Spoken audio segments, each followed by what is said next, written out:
El concepto de integridad ecosistémica que hemos adoptado en Integralidad Gamma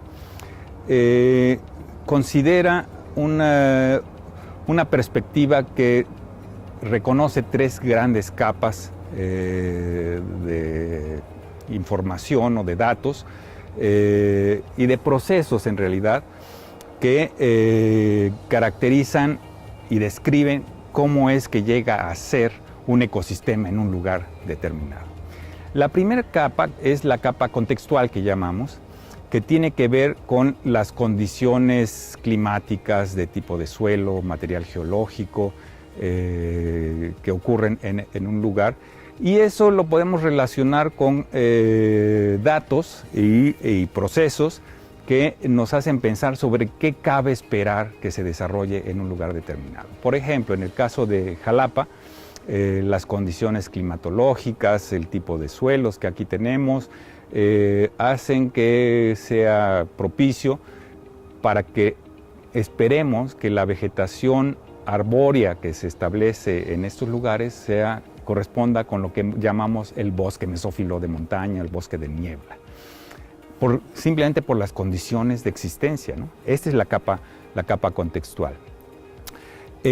Otro elemento que es importante en este conjunto de procesos es el estado de armonización, los procesos que conjuntan la interconexión entre distintas especies, de cómo se están relacionando con el entorno, etcétera. Que es la condición en la que se encuentran las especies y las poblaciones de organismos que viven en un lugar determinado. Esta capa de procesos es muy difícil de observar directamente, y a esta capa le llamamos una capa oculta, una capa latente también, y que se parece mucho a justamente cuando hablamos de la salud de las personas. Es lo que estaría ocurriendo.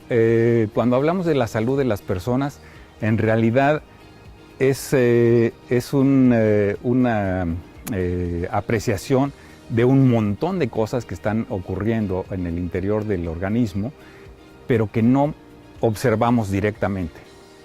Cuando realmente queremos saber qué es lo que está pasando con nuestra salud, lo que hacemos es tomar medidas de algunos aspectos, ¿no? Tomamos una muestra de sangre, escuchamos el latir de nuestro corazón, qué es lo que se escucha en los pulmones, nos tomamos la presión, en fin, ¿no? Podemos adquirir un montón de datos. Esos datos, en el caso de los ecosistemas y de nuestro modelo de integridad ecosistémica, formaría la tercera capa, que es la capa instrumental, que es la capa de los datos que con nuestros instrumentos vamos y medimos. Y a partir de esa información podemos inferir qué es lo que pasa en la capa oculta, que no podemos observar con facilidad en forma directa. Entonces el modelo de tres capas se refiere a esta concepción: condiciones de existencia que nos permiten pensar en qué cabe esperar en un lugar determinado; una capa oculta, que es en qué estado, en qué condición está el sistema; y este estado del ecosistema y esto que cabe esperar que se establezca en ese lugar, lo podemos, genera los valores en particular que observamos cuando vamos y medimos. De tal manera que cuando contamos la cantidad de árboles que hay en el lugar, el tamaño que tiene su tronco, el follaje que tiene sobre nuestras cabezas, es el resultado de lo que cabe esperar por el clima, las condiciones de suelo, pero también la condición en la que está, el grado de salud que tiene ese ecosistema.